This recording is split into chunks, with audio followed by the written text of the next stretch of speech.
తానా చైతన్యమయమని తెలుసుకోవడమే తన్మయుడైపోవడం. దానికి ఆయన ఆ చైతన్యానికి ఉండే లక్షణాన్ని వ్యాఖ్యానం చేశారు. ఈ ఆత్మానాత్మ వివేక ప్రకరణంలోనే ఎంత గొప్పగా చెప్తారో. నేను తరచుగా వాడుతున్న మాటలన్నీ ఆ ప్రకరణంలోనివే వాడుతున్నాను చైతన్యం గురించి. చిద్రూపత్వం నామ సాధనాంతర నిరపేక్షయా స్వయం ప్రకాశమానం సత్స్వస్మిన్నారూపిత సర్వపదార్థావభాసకత్వం వస్తుత్వం చిద్రూపత్వముచ్యతే. చిత్ అంటే చైతన్యం అంటే ఏమి అన్నది వ్యాఖ్యానం చేశారు ఆయన. చేస్తూ అది ఎటువంటిది అంటే చిద్రూపత్వం నామ సాధనాంతర నిరపేక్షయా స్వయం ప్రకాశమానం. దాన్ని వెలుగులోకి తీసుకురావడానికి, దానికి తెలుసుకునే శక్తిని ఇవ్వడానికి వెనక మళ్ళీ ఇంకా ఏది ఉండదు. కన్ను తెలుసుకోవడానికి చిత్తుంది, చెవి తెలుసుకోవడానికి చిత్తుంది, చిత్తు తెలుసుకోవడానికి ఇంకేం ఉండదు. చైతన్యమే ఇవన్నీ తెలుసుకునేటట్టు చేస్తుంది. అంటే చైతన్యమే ఆత్మసత్యం జ్ఞానం అనంతం బ్రహ్మ జ్ఞానం. కాబట్టి ఇతర సాధనముల సహాయము లేకుండా ప్రకాశింపచేయగలిగినది సత్ స్వస్మిన్ ఆరోపిత సర్వ పదార్థావభాసకత్వం. ఆరోపింపబడినదే తప్ప సత్యము కాని శరీరమునందున్న ఇంద్రియములన్నింటినీ నిజానికి ఎవరు ప్రకాశింపచేస్తున్నారో అది వస్తుత్వం చిద్రూపత్వముచ్యతే. అటువంటి చైతన్యం ఏదున్నదో అది సత్యము శాశ్వతము. అది అయిపోవడమే చిన్మయత్వం. నిజానికి బుద్ధి అని అంతఃకరణ చతుష్టయంలో చెప్పబడే నిర్ణయాత్మక శక్తి కూడా ఆ చైతన్యము యొక్క శక్తి పడితే ప్రకాశిస్తూ ఉంటుంది. నేను మొన్న మీకు ఉదాహరణ చెప్పాను చూడండి. ఒక్కొక్కసారి ఒక గాజు పెంకు ఏదో ఉంటుంది. సూర్యుడు ఆకాశంలో ఉదయించి ప్రకాశిస్తున్నప్పుడు ఆ కిరణములు ఆ గాజు పెంకు మీద పడతాయి. పడేటప్పటికి అది తల తల తల తల మెరిసిపోతుంది, కళ్ళు మిరిమిట్లు కమ్ముతాయి. సూర్యుడు కదిలిపోవడంలో ఆ గాజు పెంకులో ఉంటుంది. గాజు పెంకుకి అంత కాంతి ఎక్కడి నుంచి వచ్చింది? సూర్యకిరణములు పడి మెరిసింది. సూర్యుడు దాటిపోతే అది గాజు పెంకు. ఆత్మ చైతన్యం పడినప్పుడు బుద్ధి అంత బాగా ప్రకాశిస్తుంది. ఎవరి యందు ఆ భక్తి తీవ్రత ఉన్నదో వాళ్ళ బుద్ధి అంత బాగా ప్రకాశిస్తుంటుంది. అది తరిగిపోతే గాజు పెంకే. కాబట్టి ఆ ప్రతిఫలించి ప్రకాశిస్తున్నది సూక్ష్మ శరీరమునందు కూడా. మనసు, బుద్ధి, చిత్తము, అహంకారము ఇవన్నీ ఇదంతా కూడా దాని గొప్పతనమే. కాబట్టి ఆ చైతన్యము నేను అని తెలుసుకొని దానితో తన్మయమై నిలబడగలిగినటువంటి స్థితిని పొందిన మహాపురుషుడు ఎవరున్నాడో ఆయన చిన్మయీ స్థితిని పొందాడు అంటారు. అటువంటి స్థితిని పొందిన వాళ్ళు కోటాను కోట్లలో ఒకరు ఉంటారు. ఉన్నా వాళ్ళు మళ్ళీ మాట్లాడడం అన్నది ఉండదు. యతో వాచో నివర్తంతే అప్రాప్య మనసా సహా అని. ఎందుకనంటే ఇంకా మాట్లాడడానికి మనసు కానీ వాక్కు కానీ ఉపకరించవు. ఆత్మానుభవం చెప్పడానికి అవి సరిపోవు ఉపకరణములు. ఎందుకని వాక్కు కూడా దేని చేత ప్రకాశించాలి? ఆ చైతన్యము చేత. అది పూర్ణంగా అనుభవాన్ని ఎలా చెప్పగలదు? చెప్పలేదు. ఎందుకంటే వెనకదాని చేత ప్రకాశిస్తున్నది వెనకదాన్ని ఎలా చెప్పగలదు? చెప్పలేదు. కానీ చిన్మయమైపోయి అంత దగ్గరగా మనని తీసుకెళ్ళిన మహాపురుషులు ఎవరు? శంకరులు. సాధన చేసి అనుభవం పొందు, దానికి నా అనుగ్రహం తోడవుతుందన్నారు. అక్కడుంది గురుభక్తి అన్నది. అందుకే శంకరాచార్యుల వారి మీద ఒక గొప్ప శ్లోకం. ఎలా అయితే మనం శృతి స్మృతి పురాణానాం ఆలయం కరుణాలయం నమామి భగవత్పాద శంకరం లోకశంకరం అంటాం కదా. అట్లాగే శంకరాచార్యుల వారి మీద ఏవైనా వ్యాఖ్యానాలు చేసేటప్పుడు సాధారణంగా ఈ శ్లోకం వాడుతుంటారు. అద్వైతామృత వర్షాయ శృత్యాకాశ విహారిణి చిద్ఘనాయ ప్రసన్నాయ శంకరాయ నమో నమః అని. అద్వైతామృత వర్షాయ, అద్వైతమనబడేటటువంటి అమృతాన్ని వర్షించినటువంటి వారు, శృత్యాకాశ విహారిణే, వేదములనేటటువంటి ఆకాశమనందు విహరించేటటువంటి వారు, చిద్ఘనాయ, చిత్త చైతన్యము ఘనమై ఒక రూపాన్ని పొందితే అటువంటి రూపమైన వారు, ప్రసన్నాయ, మనందరినీ కూడా ఉద్ధరించాలి, ఆ స్థితికి తీసుకెళ్లాలనేటటువంటి అపారమైన ప్రేమ కలిగినటువంటి వారు శంకరాయ నమో నమః. అటువంటి శంకర భగవత్పాదులకు నమస్కరించుతున్నాను అంటారు. అంటే శంకరాచార్యుల వారు సాక్షాత్తుగా చిన్మయ స్వరూపులు అని చెప్పడానికి ఆ నామంలో ఆ మాటలు మనకి ఎంత స్పష్టంగా తెలియచేస్తాయో.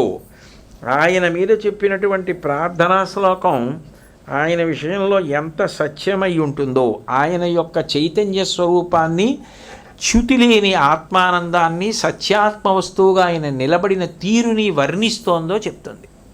కాబట్టి ఆయన చిన్మయాయ నమః అని కీర్తింపబడ్డారు. అటువంటి శంకరాచార్యుల వారి గురించి తరువాతి నామంలో పరకాయ ప్రవేశ కృతే నమః, ఆ పక్కనే అమానుష చారిత్రాఢ్యాయ నమః. ఈ రెండు నామాలు కలిపి చెప్పవలసిందే, వేరు చేయడం సాధ్యం కాదు. ఎందుకనంటే అసలు అమానుష చారిత్రాఢ్యాయ నమఃయే పరకాయ ప్రవేశ కృతే నమః. పరకాయ ప్రవేశం చేయడం అనేటటువంటిదే ఒక గొప్ప విద్య. ఎక్కడో పతంజలి సూత్రభాష్యంలో చెప్పేటదాన్ని పరకాయ ప్రవేశం ఎలా చేస్తారు అన్నది. అది దానికి ఎంతో యోగ విద్య తెలిస్తే తప్ప అసలు చెయ్యలేరు తండ్రి. అది అందరూ సాహసం చేసేది కూడా కాదు. అసలు సాహసం చేద్దామన్నా, ఇంకో శరీరంలోకి వెడదామన్నా ఈ శరీరాన్ని వదలడం రావాలి, అందులోకి వెళ్ళడం రావాలి, మళ్ళీ అది వదిలి ఇందులోకి రావడం రావాలి, లేకపోతే అందులోకి వెళ్ళి కూర్చుంటాడు. ఇంకా ఒకవేళ వచ్చినా వెనక్కి రావద్దు, ఈ శరీరాన్ని కాపాడేవాడు ఉండద్దు. కాబట్టి అమానుష చారిత్రాఢ్యాయ నమః ఊహకందని విషయాన్ని చేశారు ఆయన. ఎందుకని అంటే ఆయన మండన మిశ్రుడితో వాదించినప్పుడు సరస్వతీ స్వరూపమైనటువంటి ఉభయభారతి నాతో కూడా వాదించి గెలిస్తేనే మా వారిని గెలిచినట్టు. ఎందుకంటే ఆయనలో నేను దేహార్థ భాగం, నన్ను గెలవకుండా మీరు ఆయన్ని ఎలా గెలిచినట్లు అవుతుంది, అందుకని నన్ను గెలిస్తేనే అంది. అంటే శంకరాచార్యులు వారు అన్నారు, అమ్మా నేను సన్యాసాశ్రమంలో ఉన్నాను కదా, స్త్రీతో వాదన చేయడం, ఎక్కువ రోజుల విషయాలు పరిశీలిస్తూ ఉండడం మర్యాదగా అనిపించదు. అందుకని వద్దులేమ్మా, ఏ ఆశ్రమానికి ఉండవలసిన నియమాలు ఆ ఆశ్రమానికి ఉంటాయి కదా అన్నారు. ఆవిడ కొన్ని ఉదాహరణలు చెప్పి లేదు వాదించవలసిందే, లేకపోతే మీ సర్వజ్ఞత్వానికి ఇబ్బంది వస్తుంది. ఎందుకంటే ఉభయ భారతి మాట్లాడదాం అనుకుంటే మాట్లాడలేదు శంకరాచార్యుల వారు, మాట్లాడితే ఏమై ఉండేదో అంటారు రేపు, మీ ఇష్టం అంది. మాట్లాడతానన్నారు. కూర్చున్నారు. పూర్వపక్షం చెప్పు అనగానే ఆవిడ కామకళ వికాసం గురించి మాట్లాడింది. శుక్లపక్ష కృష్ణపక్షాలలో కామకళలు ఎలా ప్రస్ఫుటమవుతాయో దాని గురించి చెప్పమంది. ఇందులో రెండు విషయాలు. ఒకటి, గ్రంథస్థమైన విషయాన్ని చెప్పడం మంచిదే, కొంతవరకు తెలిసినట్టు. కొన్ని గ్రంథస్థమైన విషయములు చెప్పినా అవి అనుభవంలో లేకపోతే అసలు అది ఏమీ తెలియదన్న విషయం స్పష్టంగా తెలిసిపోతుంటుంది. కొంతలో కొంతైనా కించిత్ ప్రవేశమైనా ఉంటే తెలుస్తాయి తప్ప అసలు దాని గురించి ఏమీ తెలియకుండా మాట్లాడితే ఒక యోగి పురుషుడికి అది ఎలా చెల్లుతుంది? అది ఆయనకి అనుభవంలో లేని విషయం. మిగిలిన ఏదైనా శంకరాచార్యుల వారికి తెలియంది లేదంటే చదువుకున్నది కాదు, అనుభవంలో ఉన్నది. ఇది సన్యాసి అయిపోయిన కారణం చేత బ్రహ్మచర్యం నుంచి అనుభవంలో లేనిది. ఇప్పుడు అనుభవంలో లేనిది అనుభవంలో ఉన్నట్లు మాట్లాడడం దోషం అవుతుంది. అందున ఎక్కడ వాదనలో ఎవరితో? సరస్వతీదేవితో. ఎట్లా ఈ మెలిక విప్పడం? వాదనకు ఒప్పుకున్నందుకు ఇబ్బంది వచ్చింది. అసలు మొదట మాటే లేదు ఇంకా. అందుకని 4 రోజులు సమయం అడిగారు. 4 రోజులు సమయం అడిగితే ఎలా ఈ సమస్యకి పరిష్కారం? అందుకని యోగ విద్య చేత శిష్యులతో కలిసి గగన మార్గంలో వెడుతున్నారు. ఆకాశ మార్గంలో వెడుతున్నప్పుడు భగవంతుడే సత్పురుషులకి త్రోవ చూపిస్తాడు. అమరక మహారాజు అని ఒక మహారాజు గారు పరమపదించాడు. ఆయన శరీరాన్ని శ్మశానానికి తీసుకొచ్చారు. ఇంకా ఆ శరీరాన్ని కట్టెల మీద పెట్టి దహనం చేసేయాలి. ఆయన అంతఃపురకాంతలు భార్యలు 9 ఉన్నారు. ఆ భార్యలు మంత్రులు అందరూ చుట్టూ నిలబడి ఏడుస్తున్నారు. ఆయన ముందు రోజు రాత్రి వేటాడాడు. రాత్రిళ్ళు కొన్ని మృగాలు బయటకు వస్తాయని ఆయన రాత్రి వేటాడి బాగా డస్సిపోయి మూర్ఛలో మరణించాడు. వీళ్ళందరూ ఏడుస్తున్నారు. శంకరాచార్యుల వారు చూశారు. చూసి ఈ మహారాజుకి 100 భార్యలు ఉన్నారు, గొప్ప తేజోవంతుడుగా కనపడుతున్నాడు మరణించినా కూడా, కాబట్టి నేను ఈయన శరీరంలో ప్రవేశిస్తే ఉభయ భారతితో నేను ఏ విషయముల మీద చర్చ చెయ్యాలో వాటి మీద నాకు పరిజ్ఞానం కలుగుతుంది. ఇంకా ఇంతకన్నా నేను ఎక్కువ స్పష్టంగా మాట్లాడవలసిన అవసరం లేదని అనుకుంటున్నాను. కాబట్టి నేను ఆ అనుభవాన్ని సిద్ధింప చేసుకుని మాట్లాడాలి. అయితే ఇక్కడ అనుభవాన్ని సిద్ధింప చేసుకోవడము అన్న మాట దగ్గరకు వస్తే ఆ అనుభవం అన్నది కలిగితే అది వదిలిపెడుతుందా? అది ఏమవుతుంది? రుచిగా మారుతుంది. రుచి వాసన అని 2 ఉన్నాయిగా. ఒకసారి ఏది అనుభవాన్ని పొందారో అది మళ్ళీ అనుభవించమని వాసన రూపంలో అడుగుతుంది. అప్పుడు నిగ్రహించిన దోషం రాలా మనసులో? అంటే పద్మపాదుల వారు అన్నారు, ఇది చాలా సాహసోపేతమైన విషయం చేస్తానంటున్నారు మీరు, మీ శరీరాన్ని వదిలిపెట్టి రాజుగారి శరీరంలోకి పెడతానంటున్నారు. మీరు మళ్ళీ ఆ శరీరాన్ని వదిలిపెట్టి మీ శరీరంలోకి వచ్చేసే వరకు మీ శరీరాన్ని భద్రంగా చూడమంటున్నారు పర్వత గుహలో పెట్టి. ఎందుకంటే ఆయనే ఒక పవిత్ర ప్రదేశం చూపించి, ఇక్కడ నేను పరకాయ ప్రవేశానికి శరీరం వదిలిపెట్టేసి రాజు శరీరంలోకి వెళ్ళిపోతాను, మీ అందరూ కూడా నా శరీరాన్ని ప్రతిరోజు చాలా జాగ్రత్తగా రక్షణ చేస్తూ మీరు నిత్యకర్మలు చేసుకోవడానికి ప్రదేశం బాగుంది, మంచి ఫలవృక్షాలు నదీ ప్రవాహం ఉంది, అందుకని ఇక్కడ నిత్యకర్మలు చేస్తూ ఉండండి. నేను మళ్ళీ శుక్లపక్ష కృష్ణపక్షములలో తెలుసుకోవలసినటువంటి కామకళా విలాసం తెలుసుకొని వెనక్కి తిరిగి వచ్చేస్తాను అన్నారు. విచిత్రం ఏంటంటే ఆయన దాని మీద కూడా ప్రకరణం చేశారు. అని ఆయన శరీరం వదిలేసి వెళ్ళిపోవడానికి సిద్ధపడుతుంటే పద్మపాదాచార్యుల వారు అడ్డొచ్చారు. మీరు ఎంతటి మహాపురుషులైనా ఇది లేనిపోని ఇబ్బందులు తీసుకొచ్చే అవకాశం ఉంది. ఎందుకనంటే లోకంలో మహామహులు అటువంటి వాటికి ఒకసారి వశపడితే తప్పుకోవడం చాలా కష్టం. అందుకని మీరు సాహసం చేస్తున్నారేమో ఆలోచించండి. అందున సన్యాసాశ్రమంలో ఉన్నారు. ఈ శరీరం వదిలిపెట్టి ఒకసారి ఆ శరీరంలోకి వెళ్ళిపోతే, అక్కడికి వెళ్ళిన తరువాత కానీ ఆగిపోతే, అలా ఎందుకు ఆగిపోతానో అని మీరు అంటారేమో. మీరు గురువులు, సర్వజ్ఞులు, మహాత్ములు, మిమ్మల్ని వ్యతిరేకంగా నేను మాట్లాడను, నా భయం చెప్తున్నాను, నా ఆందోళన చెప్తున్నాను మీకు. పూర్వం మత్స్యేంద్రనాథుడిని ఒక రాజుగారు ఉండేవాడు. ఆయన గొప్ప యోగి అయ్యాడు. ఆయనకి గోరక్షకుడని ఒక శిష్యుడు ఉండేవాడు. ఈ మత్స్యేంద్రనాథుడు గొప్ప యోగి పుంగవుడై ఆయన ఒకప్పుడు ఇలాగే ఒక విషయాన్ని తెలుసుకోవడం కోసం పరకాయ ప్రవేశం చేశాడు. ఇంకో శరీరంలోకి వెళ్ళాడు. వెళ్ళిన తర్వాత అక్కడ భోగాలని చూసి ఉండిపోయాడు, మరిచిపోయాడు వెనక్కి రావడం. అంటే వాటి ప్రభావం అంత తీవ్రంగా ఉంటుంది. అందులో ఉండిపోతే యువతల గురువుగారు రావట్లేదు, ఈ శరీరం ఎంతకాలం కాపలా కాస్తాడు? ఈ గోరక్షకుడున్న శిష్యుడు వెళ్ళి గురువుగారికి వేదాంతం చెప్తాను నేను అని చెప్పి ఒక గురు రూపంలో గురువుగారికి వేదాంతం మళ్ళీ గుర్తు చేస్తే గుర్తొచ్చి వెంటనే ఆత్మానందం కన్నా ఇవన్నీ ఆనందాలా అని చెప్పి వదిలిపెట్టి వెనక్కి వచ్చాడు. ఆ మత్స్యేంద్రనాథుడికి అటువంటి ఇబ్బంది కలిగింది. అందుకని నేను చెప్పింది వినండి, ఇది సాహసం కదా, ఎందుకు చేస్తున్నారు అని అడిగారు. అడిగితే శంకర భగవత్పాదులు అప్పుడు జవాబు చెప్పారు. ఇందులో ఉన్నటువంటి ధర్మ సూక్ష్మాన్ని నువ్వు పరిశీలించాలి. నేను మాట్లాడను, నేను వాదించనని చెప్పాను. కానీ ఉభయ భారత ఏమంది?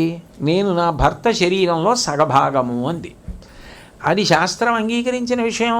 భార్యాభర్తలంటే శరీరంలో సగభాగం అనే అంగీకరిస్తారు. అందుకే కదా ఇద్దరి మధ్యలోంచి వెళ్ళరు. అప్పుడు ఆమెను నేను వాదనలో గెలవాలంది. నేను సన్యాస ధర్మం చెప్పాను. ఆమె ఏమంది? అప్పుడు మీరు సర్వజ్ఞులని ఎలా ఒకరితో మాట్లాడినంటే గార్గితో మాట్లాడలేదా యాజ్ఞవల్కుడు అంది. అంటే నేను అంగీకరించవలసి వచ్చింది. ఆమె నన్ను ఏ విషయం గురించి ప్రశ్న చేస్తే జవాబు చెప్పలేనో అది అడిగింది. ఆమెకి తెలుసు అది నేను చెప్పలేను అని. ఎందుకు చెప్పలేను అంటే గ్రంథరూపంగా ఉన్నదైతే నేను ఇలా తిప్పేసి చెప్పేస్తాను, అది అనుభవ జ్ఞానం కాదు. ఆమె అందులో మెళకువ గురించి అడుగుతోంది. అది అనుభవం చేత తప్ప పుస్తకం పఠిస్తే చెప్పేది కాదు. కాబట్టి ఖచ్చితంగా ఇది అనుభవము చేత పొందాలి. అనుభవము చేత నేను ఈ జ్ఞానమును పొందడానికి వెడితే అందులో ఇరుక్కుపోతానని కదా నువ్వు అంటున్నావు. ఇక్కడ నేను ఒక విషయం చెప్తాను చూడు. సోహం సాక్షిత్వమాస్ అప్యాశ్రయితుం సమీహే. సోహం సోహం నేను బ్రహ్మము అన్న భావనని నేను ఒక్క క్షణం కూడా జారను. ఆలోకమానోప్యవలోకమాన సంభాషమాణోప్యభిభాషమాణ శ్రీకామకోటి ప్రభురేష కించిత్ జీవబ్రహ్మైక్య భావన్న జహాతి. మాట్లాడుతున్నా, చూస్తున్నా, ఏం చేస్తున్నా వింటున్నట్టుంటారు, చూస్తున్నట్టుంటారు, కానీ తాను బ్రహ్మమన్న భావన నుంచి జారరు. రెండుగా ఉన్న చోట కూడా ఒకటిగా నిలబడగలరు. నేను కూడా సోహం భావనతో ఉండి సాక్షిగా విషయాన్ని తెలుసుకుంటాను. తెలుసుకున్నానంటే తప్ప ఉభయభారతి నాతో ఈ వాదన యందు జయాన్ని అంగీకరించదు. ఆమె మాట్లాడడం మొదలు పెడితే నేను తేలిపోతాను. అందుకని నా సర్వజ్ఞత్వము నిరూపింపబడదు. రెండు, ఇది రాబోయే కాలంలో చాలామందికి పాఠం అవుతుంది. తొందరపడి మాట ఇవ్వడం, తొందరపడి ఏవైనా చేయడం ఎంతంత దూరాలు పెడతాయో తెలుస్తుంది. నేను అవతారం కాబట్టి చెయ్యాలి. ఇప్పుడు ఎందుకు చెయ్యాలి అంటే ఆయన ఒక మాట చెప్పారు.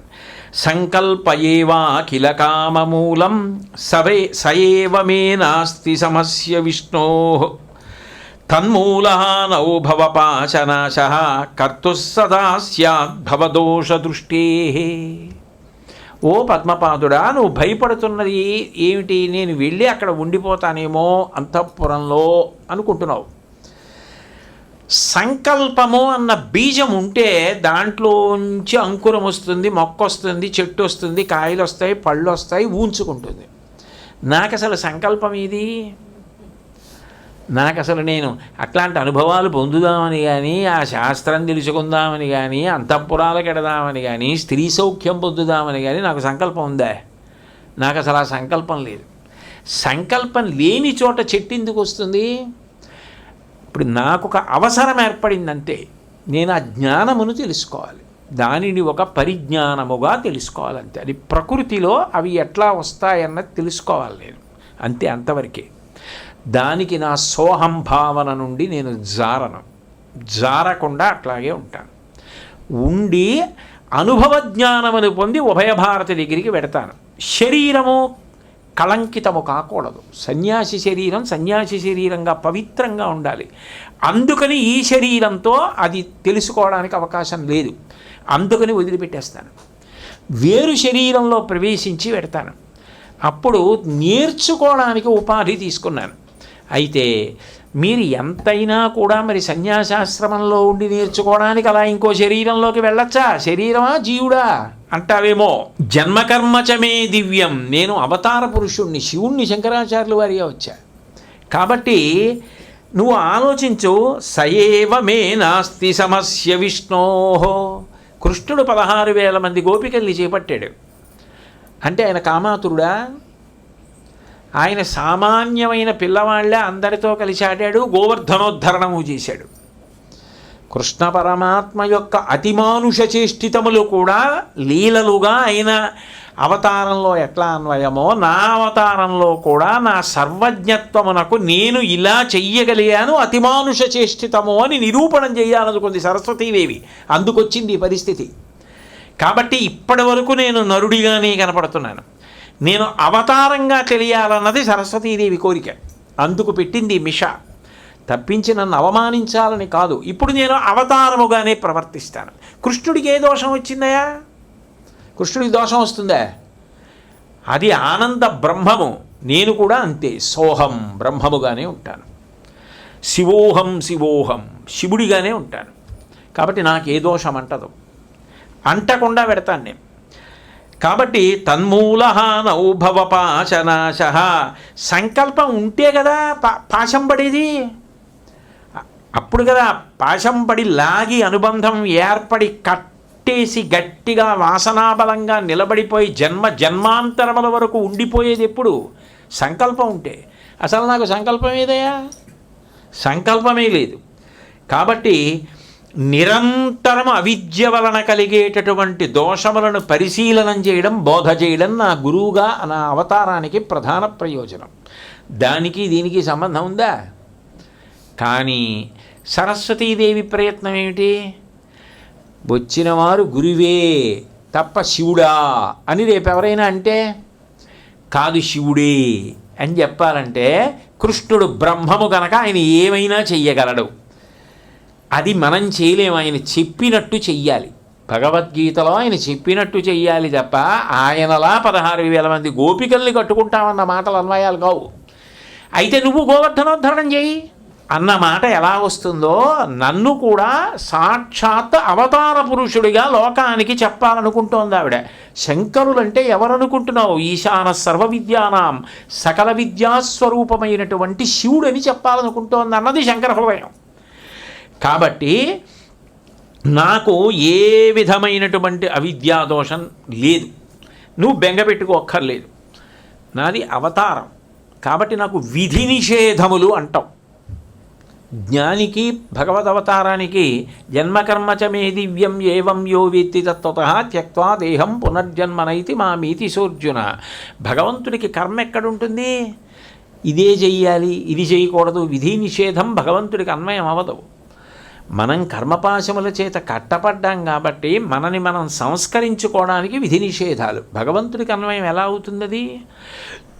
అందుని విధి నిషేధములు ఒక జ్ఞానిగా కానీ శివుడిగా కానీ నాకు అన్వయం కావు. ఇది చెప్పాలన్నది ఉద్దేశ్యం. అందుకని నేను పరకాయ ప్రవేశం చేస్తానన్నారు. సరే మీ ఇష్టం అన్నారు. శరీరాన్ని ఆయన బ్రహ్మరంధ్రాన్ని భేదించి బయటికి వెళ్ళిపోయారు. ప్రాణవాయువు నిలబడిపోవాలి అంటే పతంజలి సూత్రం ప్రకారం ఏమిటంటేట ఈ బ్రహ్మరంధ్రంలోంచి నిర్గమిస్తారు. పరకాయ ప్రవేశం చేసినప్పుడు శరీరం శవం అయిపోతుంది. వెళ్ళిపోయి అక్కడ శ్మశానంలో ఉన్న అమరక మహారాజు గారి శరీరాన్ని కట్టెల మీద పెట్టబోతున్నారు. మళ్ళీ దాని బ్రహ్మరంధ్రంలోంచి లోపలికి వెళ్ళి ఊపిరిగా అంతటా వ్యాపించారు. చిత్స్వరూపులు కదా మరి, అక్కడ తెలిసిపోవట్లా ఆయన చైతన్య స్వరూపమని. అందుకని వరుస క్రమంలో వస్తున్నాయి నామాలు. ఇప్పుడు చైతన్యంగా అమరక మహారాజు గారి శరీరం అంతటా విస్తరించారు. కానీ లోపల తేజస్సు ఎవరిది? శంకరాచార్యుల వారిది. అకస్మాత్తుగా రూపంలో దీప్తి వచ్చేసింది, కాంతి వచ్చేసింది. ఆయన లేచి నిలబడ్డాడు. ఆనందపడిపోయారు అందరూ. మహారాజు గారు బ్రతికారు, మహారాజు గారు బ్రతికారు అన్నారు. ఆయన వెళ్ళి పరిపాలన మొదలుపెట్టారు. ఆయన వెళ్ళి పరిపాలన మొదలుపెట్టినప్పుడు అమరక మహారాజు గారు అయితే ఏదైనా సమస్య వస్తే చాలామందిని పిలిచి రోజులు చర్చించి బోల్డన్ని చర్చలు అయిన తర్వాత ఏదో నిర్ణయం చేసి మళ్ళీ దాని మీద సమీక్షలు చేసి ఇన్ని చేస్తుండేవాడు. ఈయన అలవోకగా ఒక్క క్షణంలో వేదాంత గ్రంథములలోంచి సమస్త శాస్త్రములలోంచి ఉటంకిస్తూ అట్లా చేసుకెళ్ళిపోతున్నారు. పైగా ఎవరు అక్కడ ఉన్నది? శివుడు. అందుకని ఆవులు సమృద్ధిగా పాలిచ్చేస్తున్నాయి, పాడి పంటలు, వేలపట్టున వర్షాలు, రోగాలు లేవు, ఎవరికి అకాల మృత్యువు లేదు, రాజ్యం అంతా సస్యశ్యామలమైపోయింది. తేడా ఒక్కటి ఎవరు పసిగట్టారంటే భార్యలు పసిగట్టారు. ఇది ఏదో చదువుకునేవాళ్ళలాగా ఉంది భర్తగారి ప్రవర్తన అని. ఎందుకని ఆయన శాస్త్రాధ్యయనం చేస్తున్నారు. ఏదో తేడా ఉంది అని పసిగట్టారు వాళ్ళు. సరే అయిపోయింది. అది మెల్లిమెల్లిగా బయటకు వచ్చేస్తుంది కదూ. ఒకరికి తెలిసినదైతే రహస్యమేమో కానీ 100 మంది భార్యలకి తెలిసినది రహస్యం ఎందుకు అవుతుంది? అది బయటకు వచ్చేసింది. మంత్రులకు తెలిసింది. వాళ్ళు పసిగట్టారు. ఎవరో ఒక మహాపురుషుడు ప్రవేశించాడు రాజుగారి శరీరంలోకి. నిస్సందేహంగా మహాపురుషుడు. మనం రాజుగారు పునర్జన్మ పొందాకపో చాలా అద్భుతంగా చెప్పేస్తున్నారు అనుకున్నాం. కానీ ఇప్పుడు మనకు అర్థమవుతున్నది ఏమిటంటే పూర్వం రాజుగారికి భార్యల యందు తమకం, ఈయనది అధ్యయనం. తేడా ఉంది ఎక్కడో. అయితే ఈ వచ్చిన ఆయన ఏది అధ్యయనం చేయడానికి వచ్చాడో తెలిసిపోతుంది. అంటే ఈయన వెళ్ళిపోతాడు ఇది వదిలిపెట్టి. ఆయన కానీ వెళ్ళిపోయాడా? ఒకటి రాజు ఉండడు, ఆ జీవుడు ఎప్పుడో వెళ్ళిపోయాడు కాబట్టి రాజు ఉండడు. 2 ఇలాంటి ఆయన ఈ శరీరంలోంచి కానీ వెళ్ళిపోయాడా, ఇంత గొప్పగా ఉన్న ఈ రాజ్యం మళ్ళీ పూర్వస్థితికి వెళ్ళిపోతుంది.